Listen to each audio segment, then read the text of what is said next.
it's super compelling, right? I think it just boils back to, instead of being taken in the wave of what this technology is doing in a way where you're just being taken, it's actually using it to our advantage in the way that we know how to interact with one another towards our collective benefit.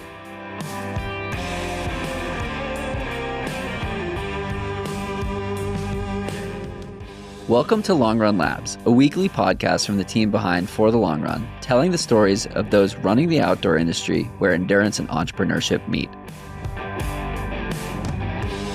I started using Rocket Money after noticing a couple of my monthly bills quietly creeping up. You know that feeling when you look at a statement and think, when did that get more expensive? Rocket Money flagged the increases right away, and it even resurfaced a couple of subscriptions that I completely forgot I was still paying for. The best part is how little work I had to do. If there's a subscription you don't want anymore, Rocket Money helps you cancel in just a few clicks. And for bills that jump in price, they can actually work to negotiate them down for you. They deal with customer service so you don't have to, which is honestly the dream. Their 10 million members save up to $740 a year when they use all the premium features, and I get it. It's one of the easiest ways to tighten up where your money's going. Cancel your unwanted subscriptions and reach your financial goals faster with Rocket Money. Go to rocketmoney.com/go-run today. That's rocketmoney.com/go-run. This episode is brought to you by Superfiliate, the platform that finally makes partnership marketing simple. I've used just about every affiliate and partner tool out there, and most are just not great. Too complicated, too expensive, and way too confusing. Superfiliate changes all of that. Setup takes minutes, tracking actually works, and payouts are clear and reliable. It's the one platform I recommend because it does just exactly what it's supposed to. If you're a brand looking to grow through partnerships, Superfiliate makes it easy to get partners genuinely excited to share your products. With co-branded landing pages, flexible rewards, and built-in tools that drive action and make reporting simple, it's partnership marketing done right. Skip the headaches and head to superfiliate.com. Mention this podcast and your first month's free.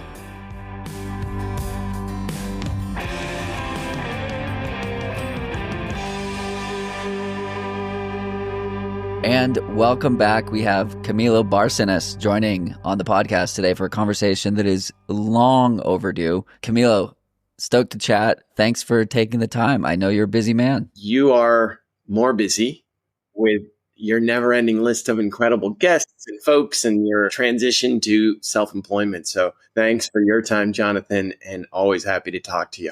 For sure. This conversation is going to be fun. We're going to dive into Camilo's background on the medical side, his background as an entrepreneur, what he's been building with Goes. Disclaimer, I am an advisor in Goes, and I love the platform. I love what Camilo's doing. I met him at the running event in 2023, and I said, I must get involved with this. And I chased you for a year before we made it happen. I'm so glad we did. And I'm stoked on your pivot. We're going to talk about the pivot from consumer to B2B. But yeah, who is Camilo? How do you describe yourself? Yeah, I say that I'm husband to an incredible singer-songwriter, an extraordinary lady. And then I'm a father to incredibly inspirational 13-year-old and 11-year-old daughter and son. Then I spend my life energy trying to make the world a better place through the development of technology to improve humans on our planet. I was drawn to that energy when we met at TRE. I spoke to probably 30 companies that day, and I was there with Emily, who helps me manage the podcast. And I said to her after we met you, I was like, this guy fucking gets it. Like, we have to figure out a way to work together. And I did a bunch of promotion for Goes in the next few weeks because I was just so impressed with what you had. And I was like, everybody needs to download this app and use this app. And the way I described it, I think bothered you sometimes. I was like, this is the best use of $30 a year that you hope to never use. Yeah, that's right. You're like, this is the best thing that you hope to never use. Right. You've added features that make it more useful outside of when you're like panicking and in trouble. But I have used it while panicking and in trouble. And it was particularly useful for me in that moment and kind of alleviating my problem. So before we get too far in and let people start Googling what you're doing, what is Goes? Why does it exist? Goes is, we translate environmental risk to real-time medically guided action. So the reason why we exist, what Goes is that we currently live in the outdoors. The outdoors is changing year on year. It's becoming more extreme, and we are being exposed to all sorts of risks. If it's not air quality, it's extreme heat or variations of extreme cold. And then meanwhile, we also have plants and we've got insects that are carrying diseases. And so in the outdoors, there are all these risks. And the reason why we exist is to help quantify these risks to folks and then provide real-time medically guided action so that people can take care of themselves. Let's dial it back a few years. Talk about Camilo, the guy with the medical background. Why are you the one that is building this? And where did your expertise in this space come from? Yeah, and I think it will also circle back to your current state, or a couple of years ago when you were viewing this as like the best thing that you hope to never use. But let's pull it back, which is I've got about a 20-year career developing technology for nurses and doctors. I had an incredible opportunity to move to California to work with a gentleman who had built a number of paperless hospitals, and that brought me into the world of hospitals and healthcare systems. And I was fortunate to work on the first project to make X-rays into digital files that would be made available across an entire hospital. Instead of using CDs for these, right? Yeah, instead of using CDs, if you look in the movies where they have like an X-ray and they put it against a white background, that's how X-rays were historically done. And then this was digitized through a technology called PACS, Picture Archiving Communication System. And about 19 years ago, there would be a single PACS instance by each department. So radiology would have its own PACS, cardiology would have its own PACS. These different departments would all have their own independent solution. And what we were able to do was to buy one solution. And then instead of having every department have its own computer with a desktop, we put everything into one data center. And then we put all of the disk drives and all of the storage from the different departments onto one virtualized storage environment. Now what we call the cloud, but at the time it was virtualized storage. And so putting that implementation in a hospital in Springfield, Illinois, and then that led me to get involved with some technical standards. And I was on a standards and interoperability committee for electronic medical records. I was then fortunate to be involved with the deployment of the largest electronic medical record deployment in the United States at Kaiser Permanente. And then everyone's favorite insurance program. If you live in California, Kaiser members are happy members relative to other places, but the inefficiencies of the U.S. healthcare system is something we could spend a lot of time on. That's a whole nother episode. So you have all this rich background of distribution of information and the consolidation and the efficiency of distributing information as it relates to how do we make better decisions as it relates to our medical health. Then what happens? Yes. So then what happens is I had an idea around the fact that all hospitals were going to be trying to fix the same basic arbitrary or quality metrics, what was ultimately defined as quality metrics. Because once all the hospitals have electronic medical records, the government is capturing the same information from all of them. So then the government goes to then start reimbursing based on performance within that. And so then I was involved in developing a social network that connected nurses and doctors around the United States to crowdsource best practices for those metrics. And I had a brilliant co-founder, and we developed a platform called Dabo Health, wherein anyone at any hospital could log into this website, and we would simplify complex information and make it understandable, digestible, so that nurses and doctors could see how they were doing. They could see if they were having pain points, and then they could connect with one another. And then the Mayo Clinic contacted us. They ultimately became a co-developer of our software platform and an investor. And then we hired a CEO. And then after a number of years traveling to the Mayo, I was then able to settle back down here into my home in the San Francisco Bay Area. And Stanford was building a new adult hospital about 7 minutes away from my house. And so I was then fortunate enough to get involved in getting the contract to install all of the technology and oversee the installation and then implementation and integration of the technology at this new $2 billion hospital, which was totally incredible. So I spent 5 years working on that. And this is then, we opened the hospital right before COVID. But while I was working on this, I kept running into a couple of things, which was thinking how inefficient healthcare is. It's just so broken, and how the future was going to be not about empowering nurses and doctors with more technology and giving them better tools, but instead to do this quantum leap and actually develop tools so that people could take care of themselves. And as I looked around, I thought, no one's working on this. That folks that know healthcare are just burning themselves out trying to fix this system that's just so misincentivized and broken.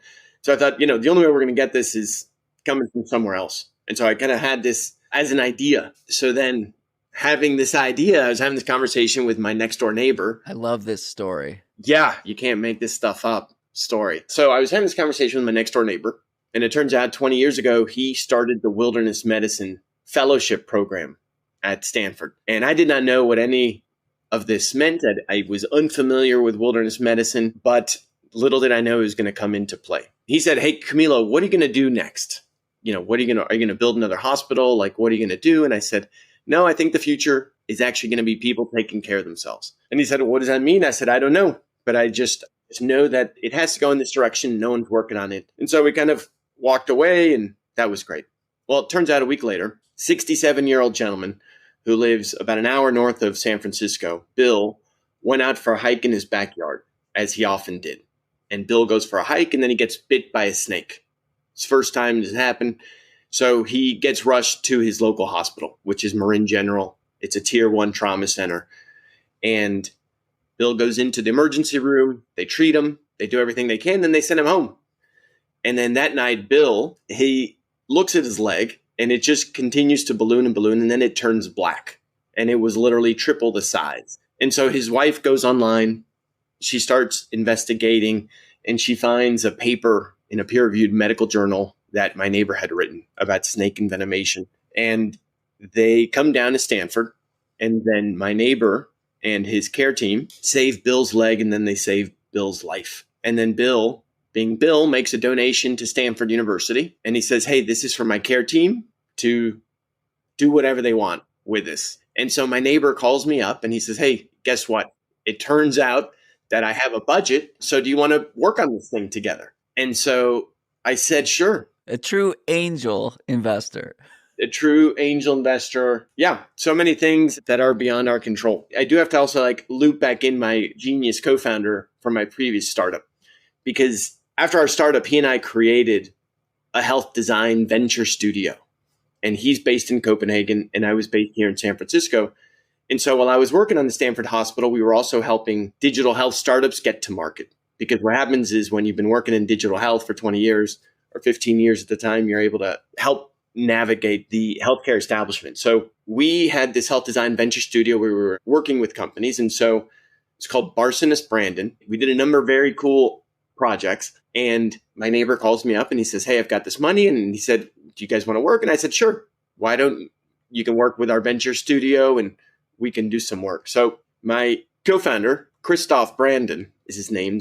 He's a design thinker. So we had a very holistic approach to design thinking. And so the first thing that we did was take a step back and say, okay, well, let's do some design thinking here and look at what doesn't exist in the world today. And so this was about 2019. And so we started interviewing people all around planet Earth to understand what happens when people go outdoors, and then what happens when they have medical complications, and then to understand what doesn't exist. And we interviewed folks because Christoph's based in Copenhagen and we had access to a design team from there. We started interviewing people through the project with the Copenhagen Business School, started interviewing people in Japan, South Pacific, Middle East, Western Europe, South America, North America. And we found two things that didn't exist. And the first thing was that there really wasn't anything that tells people what the risks are before they go outdoors, right? There's weather, but that's about it. But there's nothing that tells you plants, insects, animals, diseases. And then the other thing is that when people go outdoors and they do have emergencies or they have a medical complication, there did not, and there continues to not exist, a completely offline medical tool so that you can self-assess yourself. Emphasis on completely offline. right? You can Google all sorts of things, but you need a connection. And for so many people, particularly in the Mountain West, where there are additional risks of altitude and weather, so many of these problems exist when you're, above tree line and you have no way to contact anyone. Yeah, it's really unbelievable, right? And then the other piece is even when you do live in a place with connectivity, if a hurricane comes through, or if a fire comes through, or if some, as we've seen increasingly around the world, or an entire typhoon that just hit the Philippines a couple weeks ago comes through, it knocks out power. So even in extended areas that in major urban centers, or let's just take North Carolina, for instance, a couple of years ago, that's 1.5 million people knocked out without electricity overnight. And so it turns out wilderness medicine is the delivery of healthcare in low resource environments. And so if I can just take a step back and say that wilderness medicine it's this incredible field where the Wilderness Medicine Fellowship Program was born out of a physician named Paul Auerbach. And my neighbor worked with him. They co-developed together the Wilderness Medicine Fellowship Program, which requires a doctor to be an emergency room physician. And then they spend 1 or 2 years studying things that happen to you in the outdoors. So these folks end up being the world's experts in heat illness, high altitude illness, cold exposure, snake bites, etc. And so being able to collaborate with these folks, I view wilderness medicine as kind of like the world's medicine, right? It's how you deliver healthcare for anyone, anywhere. And that can be if you're in Sierra Leone, or it can mean if you're in Leadville, Colorado. So we had a conversation with, I believe, your former co-founder, Dr. Grant Lippman, last fall on For the Long Run, which we titled Solving Common Runners Problems, Altitude, Anti-Inflammatories, Blisters, and More, where we talked about many of these issues and topics around like, what do I even care about and how should I think about these types of things related to heat and cold and blisters, which we spent an alarming amount of time on blisters and blister mitigation. He gave some good tips on that. Okay, so you have this identified problem, which is fundamental to building a business. You have to solve a problem and you have to have a bunch of people that need the problem solved. So you have this large total addressable market and you have a way to get after helping service these people. What happens next? Yeah, I think a couple things is coming at this from the business side, where you want to look at what's a problem that no one else has done, right? So for our background, the problem is every day people go outside and they're facing invisible killers. It can be air quality, it can be snakes, it can be heat illness, etc. But then when you're coming at a problem, unless you have access to the world's best, someone else can do it better than you, right? So that was having access to Dr. Lippman. Dr. Lippman's network of ended up becoming for us 27 medical advisors, wilderness medicine doctors that were specialized in all these long tails of outdoor considerations. And then another component was getting our founding chairman, after our angel Bill then came in and invested in our company.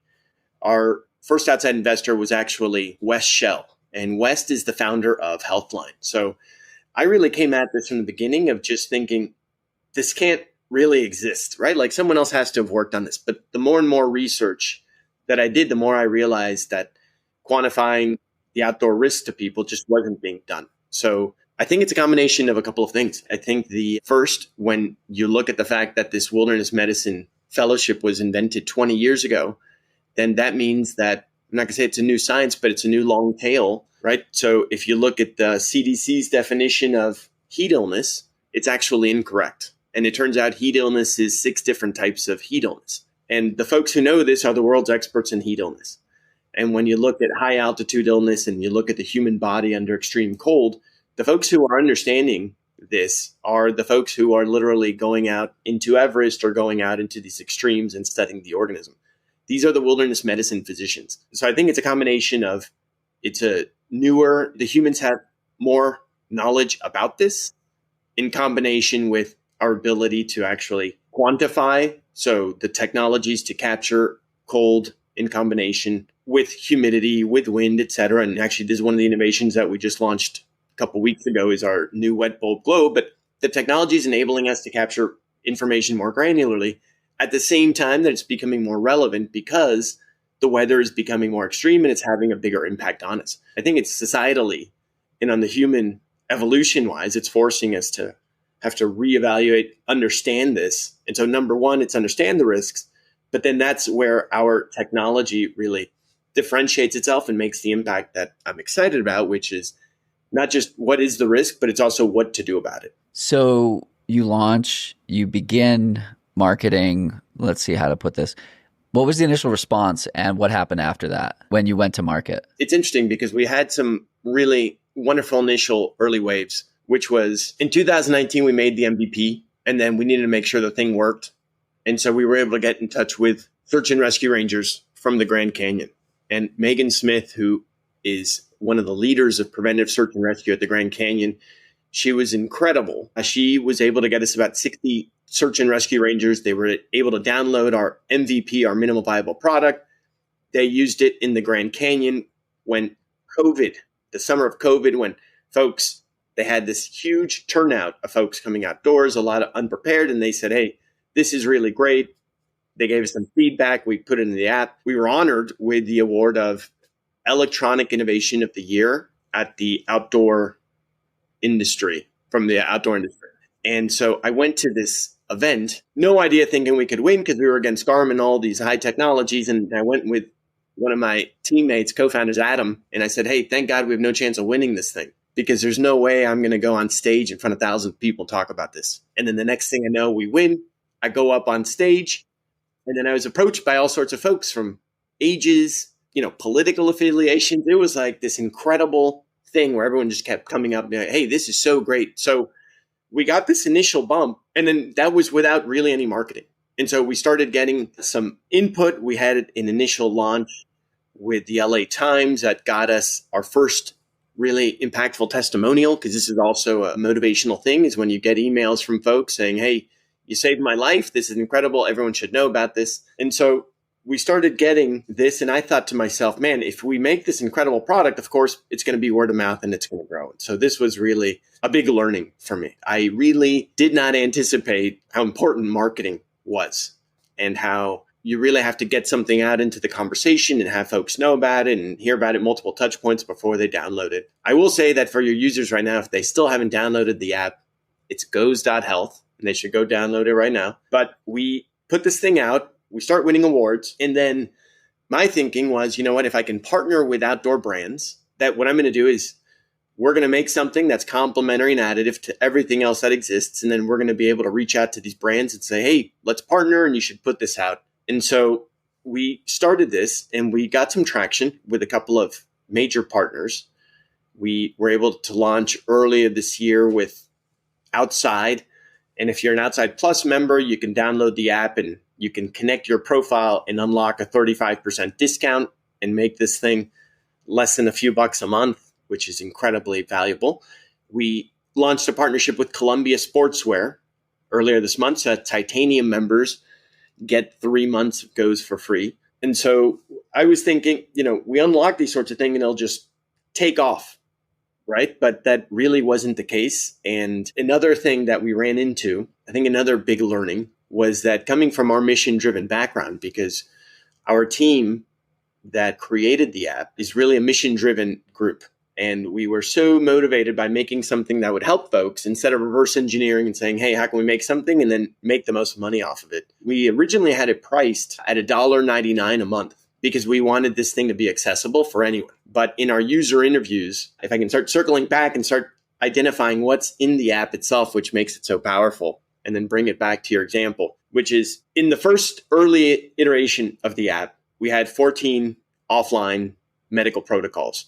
So that if you had heat illness, for instance, or if you got bit by a snake, the app would walk you through in a text chat, yes and questions. We realized that people who are extreme, such as yourself, they like that because if they have an emergency, they can go and maybe this is exactly what they need in the case of that. But as we started to move more upstream and target more and more folks that are maybe not going outdoors as often, that their use case that we needed to fulfill for them was to really help educate them about all the risks. And so as we moved upstream, we incorporated the ability to see weather, the ability to see how we translate weather into health risks. We started to include what we launched last year is our wildlife plant risk. So depending on where you're going to go, is there poison oak? Are there snakes? Are there bears where I'm going? And then what we launched earlier this year is a question of the day and a word highlight, and then also make our content available to folks, because what we learned is that the majority of folks that are outdoor going go out 3 times a month or so. And so how do we get people to keep coming back? And so we were able to gamify this content that we created over the last number of years. And so now we have this experience where we are driving people to the app. You download the app, you're educating yourself about the outdoors more often. And then we're just creating this companion for folks. So while we made this incredible experience for outdoor recreationalists, what we uncovered was then that actually it's not just people recreating outdoors, but there are people working outdoors. There are people that go out and potentially spend 5 days a week. And then it turns out to be that the numbers are that folks that work outdoors versus indoors have a 20x increase in getting injured. And so then there's this enormous financial impact that is being tied to folks that work outdoors. You know, they're encountering these risks as well. And then when we double clicked into that, it turns out that there are now 4 states that now have legislation around working outdoors under extreme heat, for instance. And so then it just created this seamless opportunity for us to deploy our technology. So it all sounds awesome. As we talked about, I was like, this is going to blow up. People are going to love this. What happened? Where did the expectations not align with what happened? And what did that lead to? Yeah, I mean, I think what happened was that we did not put enough money and make enough effort into the sales and marketing on the consumer side. It really takes a major effort. And that's something that I think we just had really not anticipated and had timed. And at the same time, the cost of acquiring customers has skyrocketed. So it was not just you needed to do it. It was like you needed to do more than what every brand was already doing. And so it's a crowded space. There's a lot of noise competing for attention. I've been involved in seeing this myself with brands I've worked for or advised, and just seeing the change between 24 and 25 around consumer mindshare. So you have 2 options in that scenario. You raise a bunch of money and double down on spending tons of money on marketing, or you just look at, where else you can deploy your technology. What other pain points does this solve? And so recognizing that the outdoor industry and recreationalists need this, and knowing that that's not going to go away, and knowing that that's growing organically at a nice rate, but really looking at the fact that instead of viewing this as a vitamin for folks who go outdoors and it's a nice to have and it makes their experience even nicer, really looking at this, where is there a painkiller use case? Identifying that outdoor industrial safety. And this was really brought home to me because in the wake of the pandemic, our family, we went to a small town in North Carolina called Hot Springs, which was wiped out by Hurricane Helene. And so my family and I, having had an incredible time out there, I immediately flew out, and there was a TED Med event that a friend of mine was putting on. And I said, hey, we'd like to sponsor this and just draw attention to what we're doing and just get involved with the community, because we want to come and just make this available to folks who have just had electricity knocked out. They don't have resources. And so we just want to make this available. And I went out, and there's an organization called the Divers Alert Network, which is about a 40-year-old organization. It's a nonprofit, and it's the world's foremost authority for scuba divers.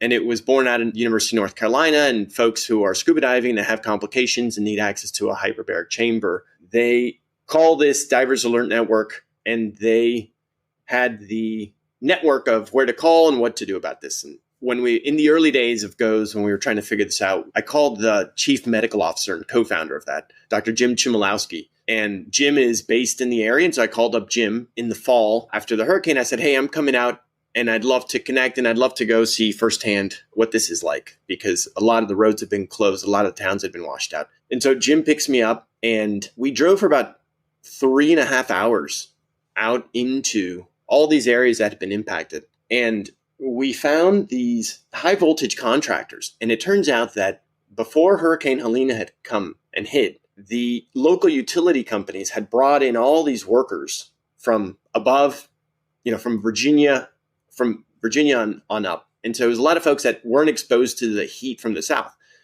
And we were interviewing 3 guys. And what the high voltage contractors would do is, before the hurricane came in, they actually drove all around to identify where the power lines were in the cities and where the main crossover areas were. And so that as soon as the hurricane came and went, these folks would go and be able to pull the power back up and make sure the electrical infrastructure was in place. And I was so impressed by how resilient the humans are and how advanced we were in all this. But when I was interviewing and we were talking with these 3 guys, and Dr. Chmielewski says, "Hey guys, look, there's this app and you guys can download this thing and it works offline." And they go, "Wow, look at this. This is incredible. Just last week, 3 of us went out and it was so much hotter than what we're used to. And one of the guys, about 2 hours into the shift, passed out. And the guy was 300 pounds.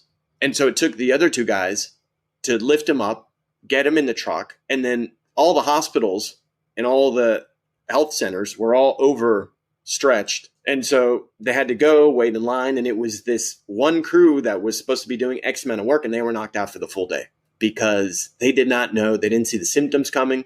They knew it was going to be a hot day, but they didn't know that that was going to ultimately trigger an episode where this guy was going to pass out, right? This instance of heat illness. And so that really opened my eyes to looking at that opportunity. So kind of looking at that and then taking a step back, and then the more work I did, the more I realized that this was just a place where we can just deploy this, right? And you couple that with, we had Dr. Colin Little join our team in April this year. And so oftentimes, as a business, it's what is it that makes us different in the marketplace so that we can build on that and continue differentiating ourselves and making an impact in a way that only we can. So you have had my co-founder, Victor, our chief technology officer, who was working at the MIT Augmented Reality Lab, and Victor created the first version of the MVP. It's just been incredible seeing his ability to continue to evolve and create this high impact and super resilient platform. So in addition to Victor, Colin, who joined us in April, has an incredible background where he graduated with a mathematics degree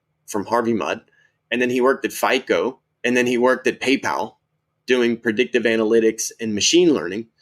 And Colin was a big time search and rescue volunteer, loved spending time outdoors, and then was so drawn into the helping people dimension that at 32, he went to medical school. And then after going to medical school and then specializing in emergency medicine, he then trained with Dr. Grant Lippman and Paul Auerbach at Stanford. So trained with my co-founder, with Dr. Lippman, and Colin's ability to bring together his raw horsepower and intellect and genius for mathematics with this differentiated knowledge of wilderness medicine really makes him, enabled us to then take a look at our risks that we had made in our app and say, hey, actually, we can bring this to an enterprise level of quality so that we can make this available to more folks beyond just our app. So in addition to buttressing the technology and our algorithms of our app itself, we looked at what's happening in the marketplace, looked at what's happening in user behavior, moving beyond just apps.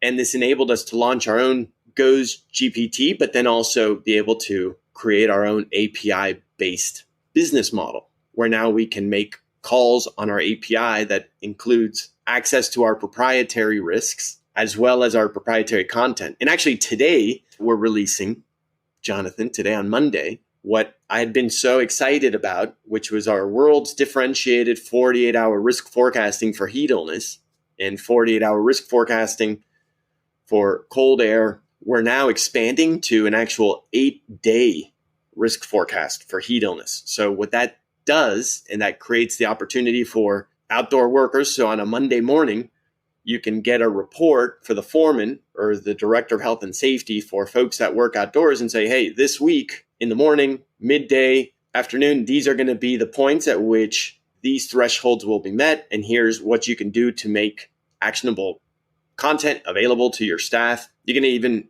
then take it back to the recreational space. So if you're going to have a race, it enables folks to have more advanced information to train with. But the use case for industrial safety and the use case for public safety as well is just kind of like a slam dunk opportunity because no one else has created this technology. And we're excited to partner. We've got a couple of enormous multi-billion-dollar distribution channels that we're in the process of finalizing. So it's been a transition. Yeah, the evolution is the piece that I find interesting. It's like you have this solution and you need to find the best application of it, pun intended, and the path of least resistance versus trying to force it where, for a $30 a year app, you need mass adoption for that to be a viable business. Whereas on the enterprise side of things, you can have a handful of customers and create a really meaningful company and have a lot of impact on a B2B2C type experience or just a B2B experience where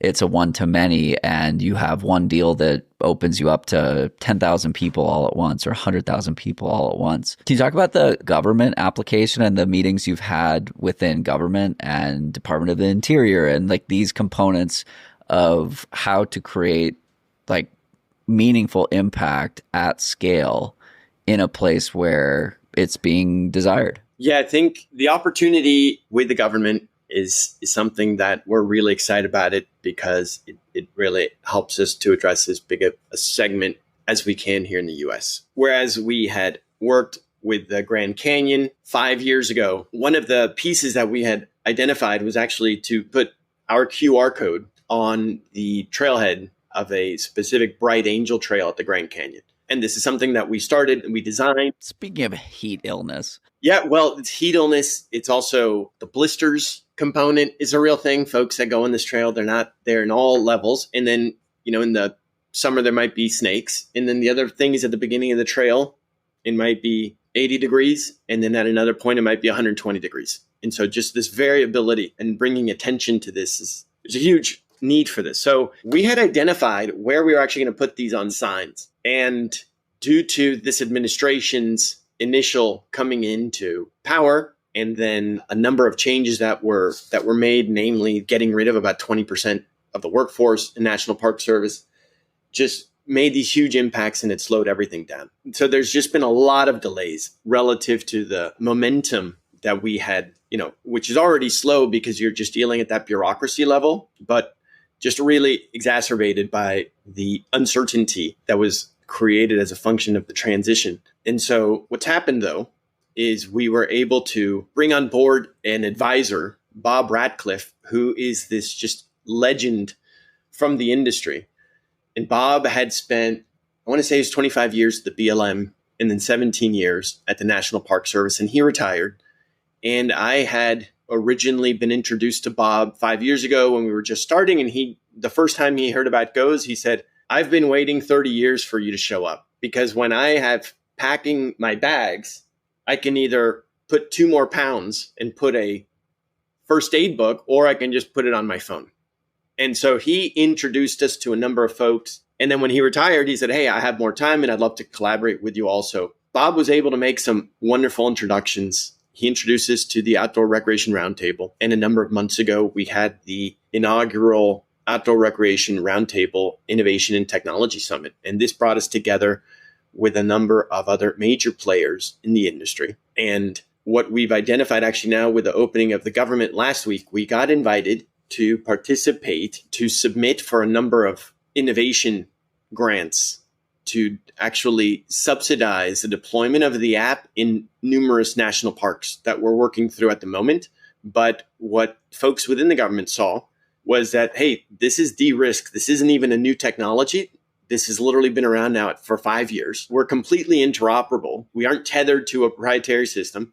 And now with our APIs, we can even serve it up and integrate our risks and our content into other channels. So you can imagine for park staff getting a daily update as to what the risks are going to be. If you're driving into a gate through a national park, getting an update, you can sign up for daily updates or hear the risks for your trip. There's also another opportunity for volunteers, because instead of having volunteers go through first aid training, that then they don't practice these things, giving them the GOES technology as an augment. So there's a lot of opportunities now. It's just taken a while. But the nice thing is that I just know that we spent so many years making this with so much passion and so differentiated on our skill set and the unique blend of strengths of the team that we made something that I know is just going to be able to, and that we keep making better. And we're now making the inroads to have it deployed through the right channels. An overnight success in 10 years. 5 years. 5 years. Yes. I think that's a good place to pause. You have an investor meeting to jump into, and a fundraising and investment is a topic I also wanted to cover with you.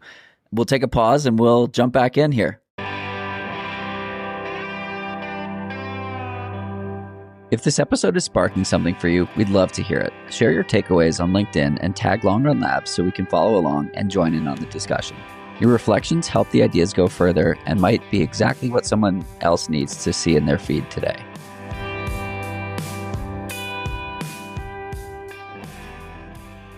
All right, we are back. You are still here. We had to take a little intermission so that Camilo could go take a fundraising meeting, and it sounds like it was a good meeting, which is kind of a topic I want to discuss, right? The lifeblood of a business is a mix of customers and investment from a funding standpoint. You need money to run the business, right? So I'd love to hear from you how you think about your ability to stay alive and sustain operations that has enabled you to get to a point where you can say, this is our offering now, and I think this is the strongest value proposition we've had in 5 years. How have you managed to stay alive? You told me this fun story about your mom asked how the business was doing, and you said, I'm standing in the corner. I got 2 pistols and I got a couple of extra bullets in here somehow, and I'm just staying alive. Talk me through that. My last startup was venture-backed. I had gone through the process of raising money before, so I had a perspective on fundraising going into this round. And actually, I had vowed never to take venture funding again. And it was interesting because I did have a number of friends who had reached out and over the years had said, hey, if you're going to work on something, happy to support and be involved. And Bill came in as our first angel, and then West came in thereafter. And then I had a number of really deep-pocketed angel investors, folks I've known for a number of years and really connected and sophisticated investors. And I thought I was just going to really go on the angel route and take that to the next phase. And then there was this terrible thing called the implosion of SVB Bank that took place a number of years ago. And in my journey to de-risk whether or not I was going to work on this project, I really wanted to get in front of the smartest people that I could and have them ask me the most difficult, challenging questions to validate if I'm missing something. And so a gentleman introduced me to who is now our director and first institutional investment from KB Partners, which is this venture firm in Chicago that does early stage sports and technology. It's a guy named Steve Ahern. And I couldn't speak more highly of Steve. He's been an incredible thought partner. He's extremely hardworking, detail-oriented. He's been an incredible partner through this whole exercise. However, at the time, I never thought I was actually going to take money from Steve. I just thought, okay, you know what, here's a smart guy, and he's asking me a bunch of tough questions, and that's really what I'm solving for at the moment. And then Silicon Valley Bank imploded. And I went from a place of starting to bring on some incredible talent that I was paying through the fundraising that we had brought in through West and Bill and a couple of other angels. And then Steve offered me a term sheet. They came to us offering terms. And then I went around to my angels, who were these very successful and super smart finance folks. And they pretty much came around and said, hey, if you got a term sheet, you should just take it right now. And so we took venture funding from KB Partners. And I will also mention that Steve came over. He flew up. They're based in Chicago. Steve came out. We spent a couple days together. I said, look, here's my philosophy. We're team first. Here's the mission. We believe that there's an opportunity and we're going to figure this out. And so he's been alongside me. And at certain points, we've needed to get, because we had, I think, falsely expected to have created more revenue from the consumer aspect, we needed to go around and do another raise. And so we haven't really gone out to get any new folks. I've just gone back around to my existing angels and through their relationships to bring in more funding. And so the way I think about it is, I think there's two tracks. I think that you can go and tell a story and raise a ton of money. and say, here's how we're going to change the entire world, and we're going to get 1% of planet Earth, and we're going to change behavior and all this. And I think that is, if you've got an AI story, and that's maybe how you're approaching it. But I think the cost of capital before coming into this AI story had really changed. I think that capital was available. There's been a repricing after the interest rates came back up, and there was a need for investors to see attraction of a product, and the economics changed. I think we've now gotten this incredible exuberance that I think is another conversation that we can jump into, is whether it's justified or not with the sense of AI. I was just having this conversation with another CEO who said something along the lines of like, you have these AI companies that get created and they have $5 million of ARR overnight, and they get funded, $50 million round, and it's or $100 million round. And it's just like, it's crazy. And the consumer and B2B businesses that aren't AI first or AI native, as you're saying, like, it's harder to get meetings, it's harder to get fundings. It's fascinating. Like, there's still so much more outside of just AI that is necessary. I've been advising a company called Avelo, which I think we've spoken about, and they started in 2023, which was kind of right at the start of the AI boom. And my guidance to Rowie was like, you got to lead more with AI and how AI is going to drive product innovation and the software itself versus smart algorithms and smart technology. And like, the word artificial intelligence has to be in the first 3 words or like in the first sentence. I think so. If you're looking to raise that and that's a story you want to tell. And just to point out to your viewers who are interested in this, there's a gentleman who I've known of mine who is just really one of the smartest people on the planet on this. His name's Tom Tungus, and he recently wrote a paper. And we're now the week of November 17th, and all this changes very quickly. But in the last couple of weeks, we've really seen this increased volume around AI bubble talk. But Tomasz did this really thoughtful piece where he looked at how much spending is going into AI, and it's been announced in AI relative to how much was going and built into the railroads, adjusted for inflation dollars. And that we're really just in infancy relative to previous deployments of capital for something that can transform so many things. I think on the micro level, if you have a small team and you're AI first and you're going to reinvent something, I think that then the narrative is then something that you're bringing to investors. But I think that for folks that are projecting 3 years, I don't think anyone knows what's 3 years, what the world looks like then. I think more grounded from our perspective. ChatGPT came out. We had a conversation, our team internally, and we said, hey, we have this tool. We can now use this to populate and create all this information around how to prepare people. And the attitude of the team was one of, we don't know AI, we don't trust it, and we actually have access to the experts. And so why don't we build our own content, and why don't we build our own risks? And so we very proudly, for the first 4 years, built all of our content by humans, and all of our medical protocols are peer reviewed by physicians. And so for us, the fundamental offline value proposition stems from a deterministic workflow of real doctors reviewing step by step by step. That's what the trust of goes is. That's what our core intellectual property becomes. Now, in this year, we've actually transitioned to be a native AI company because we have revisited all of our workflows.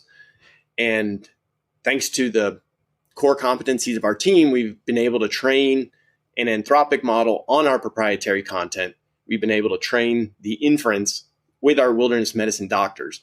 And we now have this incredible capacity to create content at scale. And through our API, which is what we're making available to folks, we actually launched our GOES AI, which is our GOES activity intelligence. And what that enables is for folks to be able to use our AI to say, I'm going here, here's the activity, I'm going to be doing it. And then what we produce is something of, here are the environmental risks, and here's what you can do about it, specific to where you're going and your skill level. Because if you ask ChatGPT, hey, help me prepare for a hike this weekend at Mount McKinley, you can't trust it to know if the risks are going to be real or not. Right. The curated knowledge base, I think, is the point you're making, that you have curated a premier or elite level knowledge base. And then once you unleash AI within that knowledge base, in a curated environment of here are the swim lanes that we must stay in. Here's what we know, and here's what matters. Most importantly, you can have a really powerful tool that's built on that curated knowledge base. There's so much value in narrowing down the knowledge base. Like I've built a model that is trained on 50 podcast transcripts. And so I've taken conversations with 50 professional athletes talking about motivation and competition and training and loving the process and like all these tactical, tangible components of what goes into mental and physical excellence. And instead of asking ChatGPT, how do I work on motivation and getting the entire universe as a response, you can have a highly specific and curated answer coming from runners who are excellent runners and can reference conversations and go deeper into, well, here's an answer. And if you want to learn more, listen to Dakota Lindworm on episode 237 or whatever the number is.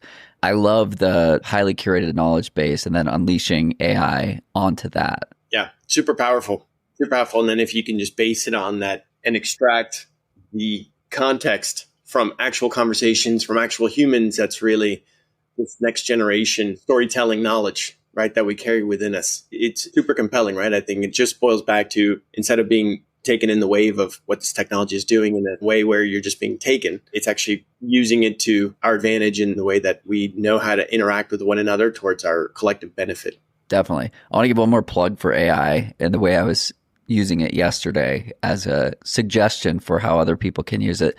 So I spend a fair amount of time with ChatGPT. I pay for the $20 a month model, and it's a crazy value for that. If OpenAI is listening, please don't charge me more. But it functions for me as like a chief of staff. It knows my finances. It knows my day-to-day. It knows what I'm doing. It knows the podcast I'm working on. It knows the podcast collective. It knows the brands that I'm consulting for. It knows who I'm advising. It knows who I work for. Like, it knows all of this information about me. And that's powerful and scary in some ways, but also it has this entire rich context that can switch between a financial advisor. It can switch between a marketing expert. It can switch between all these different things. But again, the knowledge base is me and my information. And I have to trust that that's private, I suppose, and it's not being used to train other models, but which it is. It's incredibly valuable to use it in that kind of chief of staff model where it can use the expertise of a CFO or a CMO or like all these different things when thinking about how many different things I do on a daily, weekly, monthly basis and how to make decisions, not how to make decisions, but as like a thought partner of how I can make decisions more efficiently. Do you have the toggle switched on where you're not sharing your training data? Do you have a corporate account or is it a private individual account? It's a private individual account, and I should absolutely turn the toggle on. Yeah, I would say here the plug for the chat is getting a corporate account if you are a business, and then not sharing your information for the training data.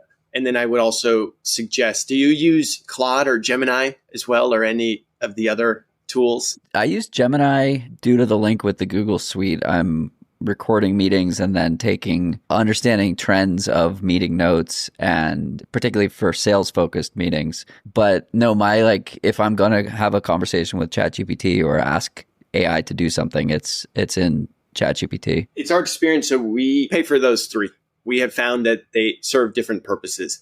In our own model, we've trained it on Anthropic and built on that because I think it's given us the most insight into customizing the output in a manner that we can have the highest degree of confidence that our science maintains its integrity. Yeah, the different models have different strengths. So yeah, I think for folks that maybe are anti or haven't really dove into, I also couldn't plug it enough and just say, these are additional tools that are there for you. Definitely. I want to go back to the conversation we were just having on the difference between angels and VC. You mentioned at the beginning of that conversation that you thought you were going to focus mainly on angels. Every time somebody makes a comment about like that, I like asking why one or the other. Is it a scale impact? Did you not need as much money as VCs offer? Are you looking to retain more control? Do you not want to what's the thought process on your side or the decision tree between angels versus VC and the pros and cons? I think it's relative to what you're solving for. At our outset, we had a very strong mission-driven foundation in the development of our technology and the ability to impact lots of folks and to empower people all around the world to be prepared for outdoor risks and then to empower them to take care of themselves. And then working to uncover the financial business model. Going straight to VCs, going straight to institutional investors, the mission, I think, is really second or tertiary.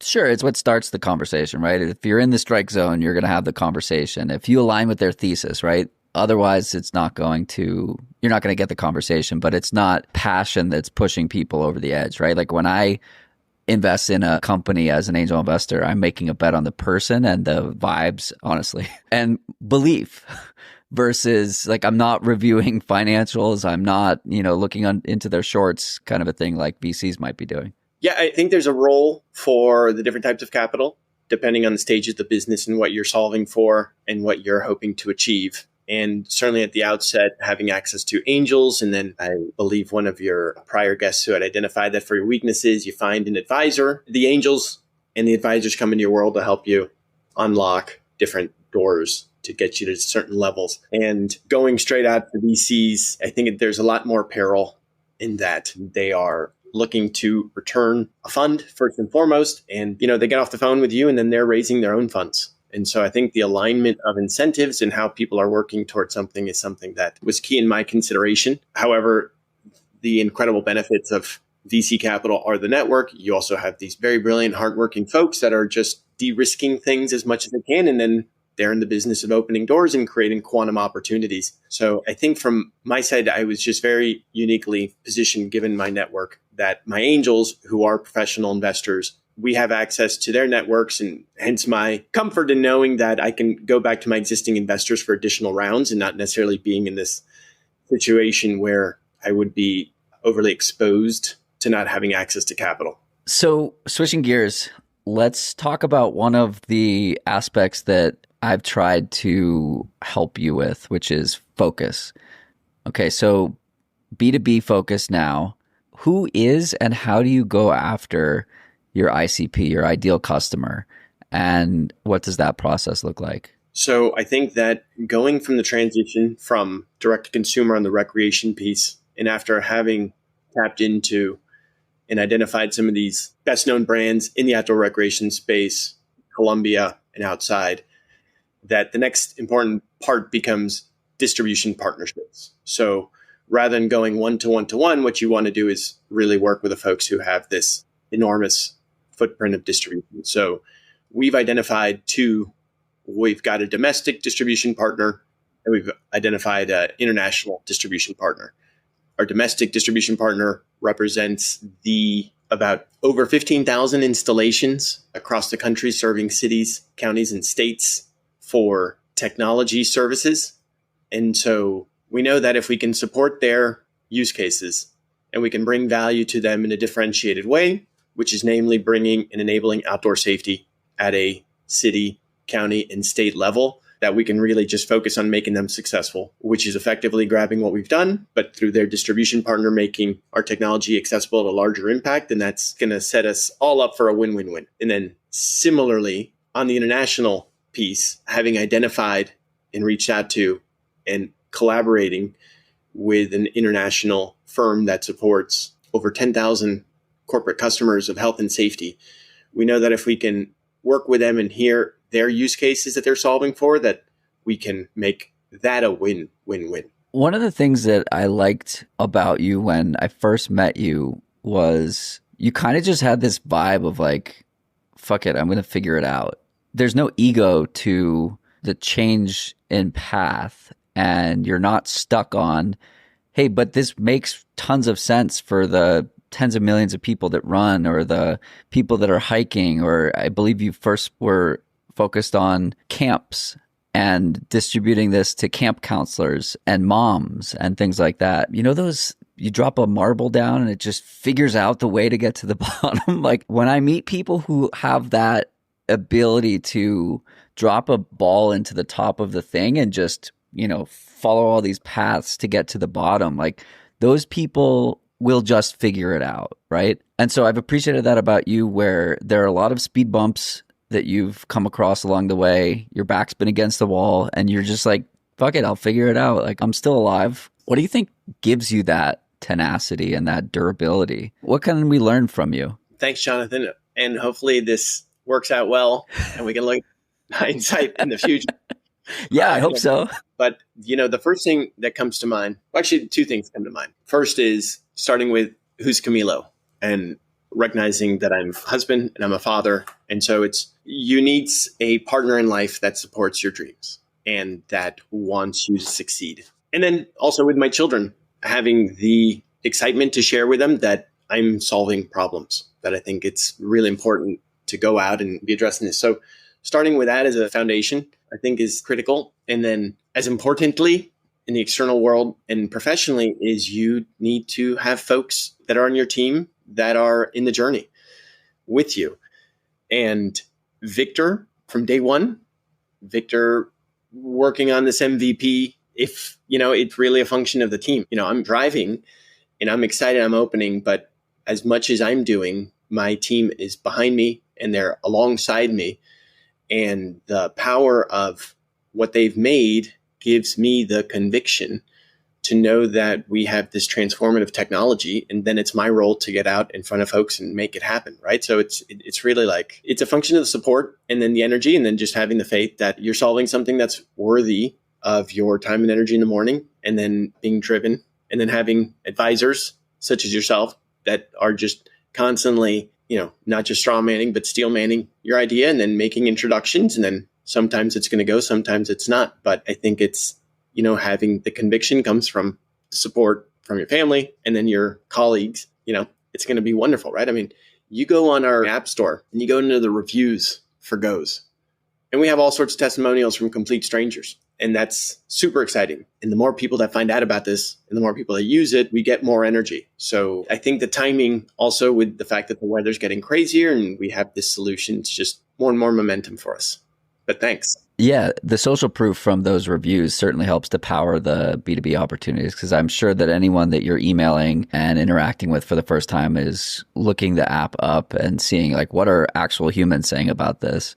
And all of that social proof is really powerful in version 2 or version 3 or whatever version this is on the B2B side. Is there anything else you wanted to share with the audience today? I would urge everyone to go check out our website, goes.health, download the app, reach out to me if you got any questions. And I would just, to all the business owners and on this labs piece, Jonathan, which it's great getting your talents and skill now applied to extracting the business aspects. I would say that startups and this journey is very unique, and you got to make sure you got the right folks on board, and that the problem is something that really motivates you and drives you, but that we need entrepreneurs and we need folks more than ever working with one another to fix problems, because the humans have evolved to this point and we need to continue working together, looking out for one another, and then just making the world a better place. And that when that is put out, it resonates with certain folks. And so if I can help anyone on their journey, please don't hesitate to reach out to me. Awesome. Appreciate the chat.